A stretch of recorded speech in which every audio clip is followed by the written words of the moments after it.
matière pour traverser la vie. Laquelle choisirais-tu ?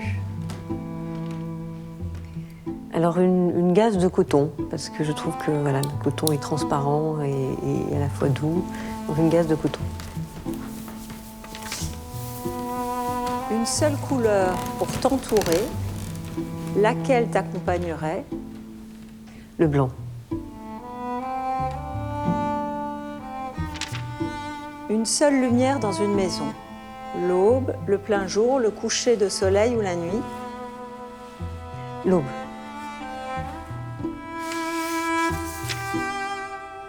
Une pièce dans laquelle tu pourrais rester des heures. À quoi ressemblerait-elle ? Je pense que ce serait la cuisine.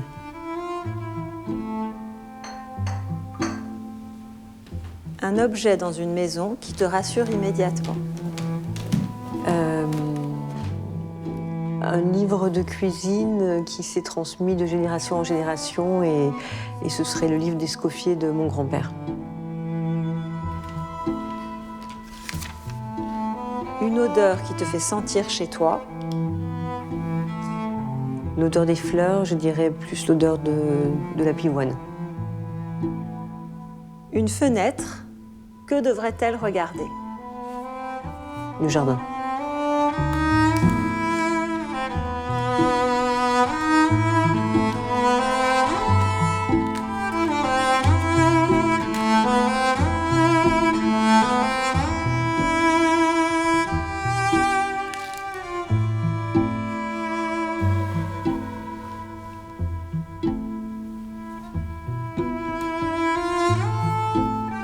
Je trouve qu'il y a quelque chose de très émouvant quand on commence un projet.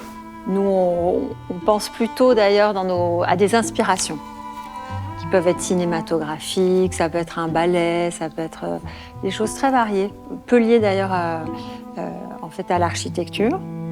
Et donc on démarre ce projet, nous on commence à le dessiner, et puis parfois bizarrement il nous résiste.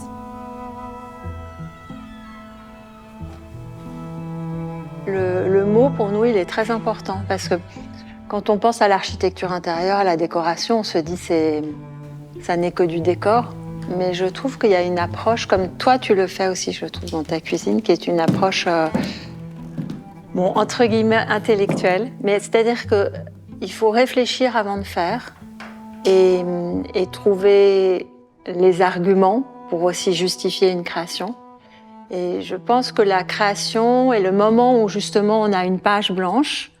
Il est en fait, il est très tendre, il est très étonnant pour nous. Toi, certainement, tu dois l'aborder d'une certaine façon. Comment est-ce que toi, tu arrives à trouver des moments pour créer ? Tu as une page blanche, tu dois démarrer quelque chose. Où es-tu ?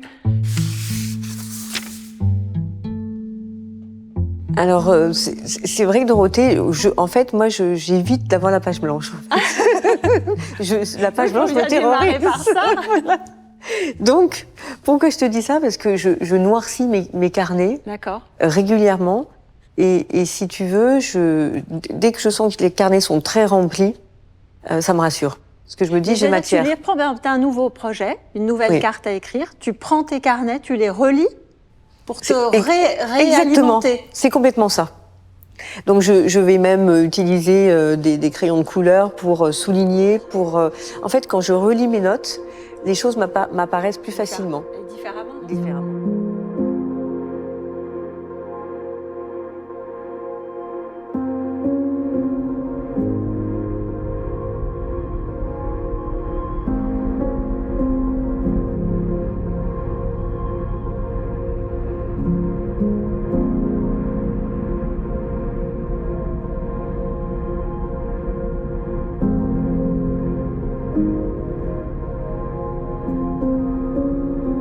Alors, je travaille beaucoup dans ma cuisine, dans ma maison, en fait. Je peux pas du tout travailler à mon bureau parce qu'il y a du monde autour et je peux pas me concentrer totalement.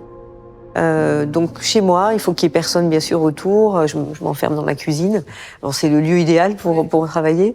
Avec un regard aussi sur le jardin, parce que j'ai besoin de ce rapport au végétal. Donc, si je suis allée dans le jardin avant, j'ai peut-être, cueilli quelques petites choses. Et là, je les sens, ça me nourrit olfactivement parlant.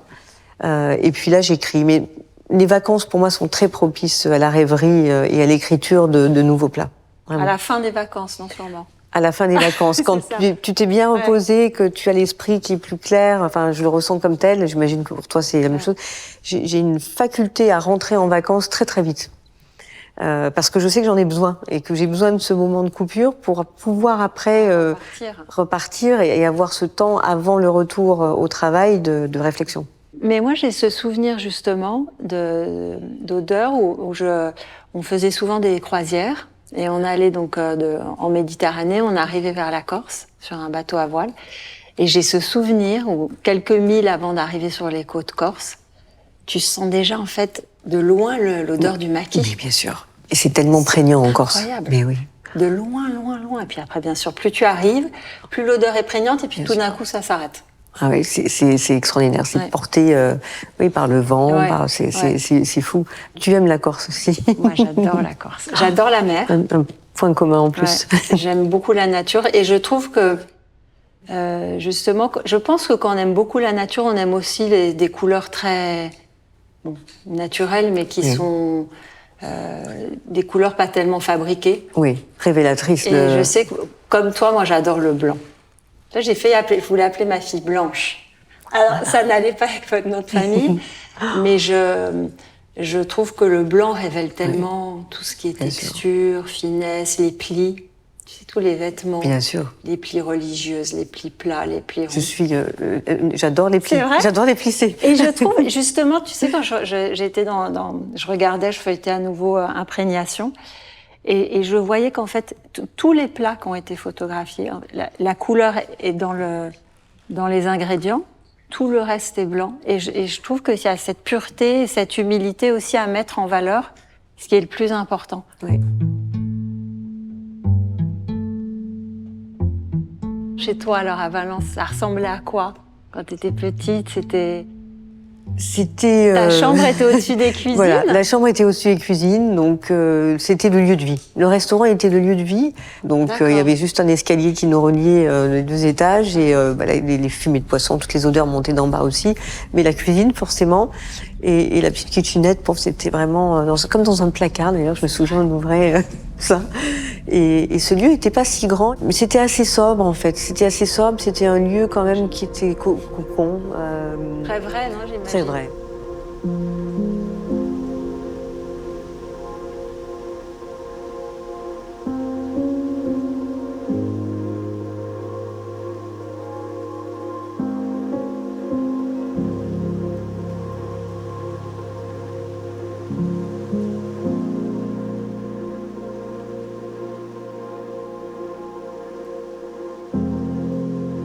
Il y avait quand même du rose aussi. Ah oui? Je ne sais pas pourquoi, on a toujours été un peu dans l'immersion du rose. Comme nous. Comme j'adore le rose aussi. Mais peut-être moins joli que ce que vous savez faire aujourd'hui. Mais je sais que c'était... alors, je ne sais pas si on était dans la vie en rose, mais en tout cas, c'était vraiment une ambiance assez douce. C'était un cocon. Et ma mère adorait les rideaux aussi. Les tissus, il y avait... Oui, les tissus étaient là... Elle a beaucoup œuvré auprès de mon père. Ses goûts étaient ceux de mon père, au final. Mon père se concentrait sur la cuisine, mais elle était aussi celle qui... Et c'est elle qui faisait la décoration de la salle? Oui, elle faisait les fleurs, les bouquets de fleurs sur table. Donc, tous les matins, ma mère passait 2 heures à faire les bouquets de fleurs. Oui. Je me souviens du frésia, de toutes ces plantes qui n'étaient plus du tout à la mode il y a quelques années, qui reviennent aujourd'hui.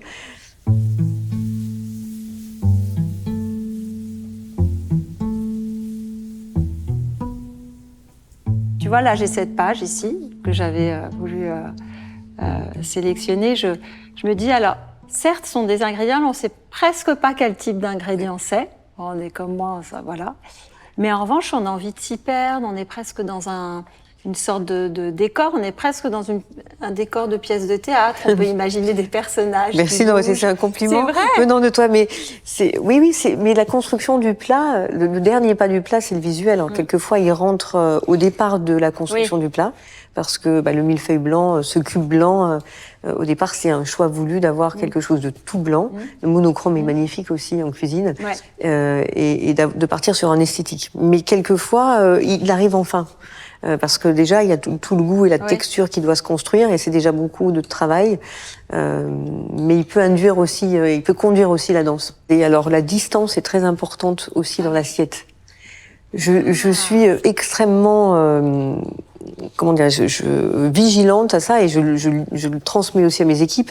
Je n'aime pas que les produits se touchent, en fait. Ah Il faut oui. qu'il y ait une respiration comprends. entre chaque produit, chaque ingrédient. Sinon, en fait, c'était même presque une forme de maniaquerie que Ouais, j'avais je comprends. quand j'étais plus jeune. Tu comprends Très, ça? très Il bien. faut que tout Très respire, bien, mais en on fait. le voit ici, en fait, les choses doivent se lire parfois, et puis Oui. les vides, les pleins sont très, très importants. Exactement.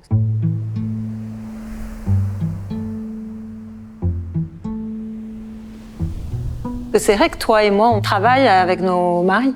Quelle chance. C'est encore un point commun qu'on a noté, c'est fou. Moi, je trouve ça génial. Ouais. Et souvent, je ne sais pas si on me pose la question, on me dit, Tout le mais temps. voilà.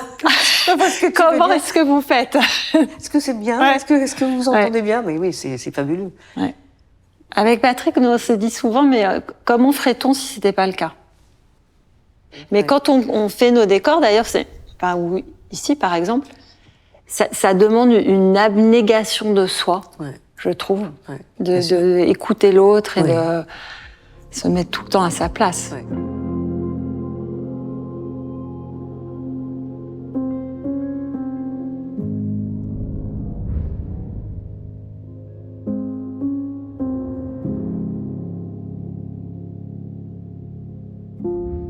J'ai quand même la sensation, j'ai toujours eu la sensation qu'en étant une femme dans un milieu majoritairement d'hommes, j'avais plus à convaincre qu'à imposer.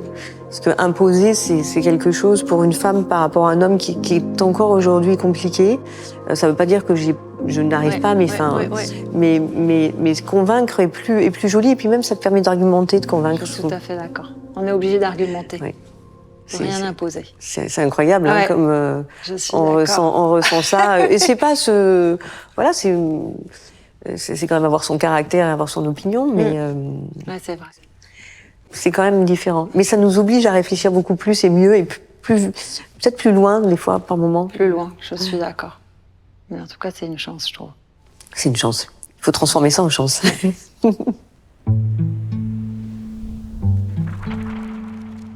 Je pensais justement à l'objet. L'objet en décoration, parce qu'on a un décor, et puis on a des objets qui viennent, qui se posent. Parfois, c'est des pièces massives, parfois des pièces plus légères. Moi, je sais par exemple que j'ai une approche à l'objet un peu particulière. J'aime très peu d'objets, pas tellement accumulatifs. Je suis plus accumulative d'émotions et de ce que j'ai je vécu. comprends. Peu d'objets qui me suivent pas forcément. Mais tu as d'autres personnes qui sont plus attachées à un objet, qui les suivent un peu pendant toute leur vie. Toi, est-ce que toi, tu as des choses comme ça, un peu matérielles qui te suivent? Oui, ou... un peu fétiche Oui. comme ça. J'en ai quelques-uns, Ouais. parce qu'ils sont liés à des souvenirs. Oui, Donc ça. c'est pas du fétichisme pour dire si je l'ai pas, Ouais, il va se oui. passer quelque chose. Mais on a quelques toiles chez nous. Ah, c'est vrai. On a une toile notamment, qui est une toile voilà, qui est très très sensible, qui est liée à mon père. Donc c'est vrai que cet art-là vit aussi chez nous par rapport aux souvenirs qu'il représente.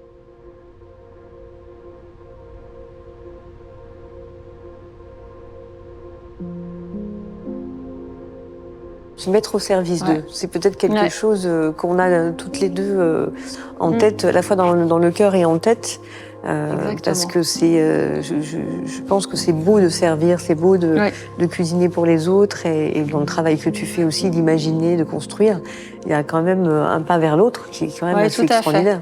Et je pense qu'il faut beaucoup s'oublier pour laisser aussi Bien sûr. la voix aux autres, et Oui. c'est une certaine, finalement, une certaine générosité. Tout en ayant son propre caractère. Exactement. Et,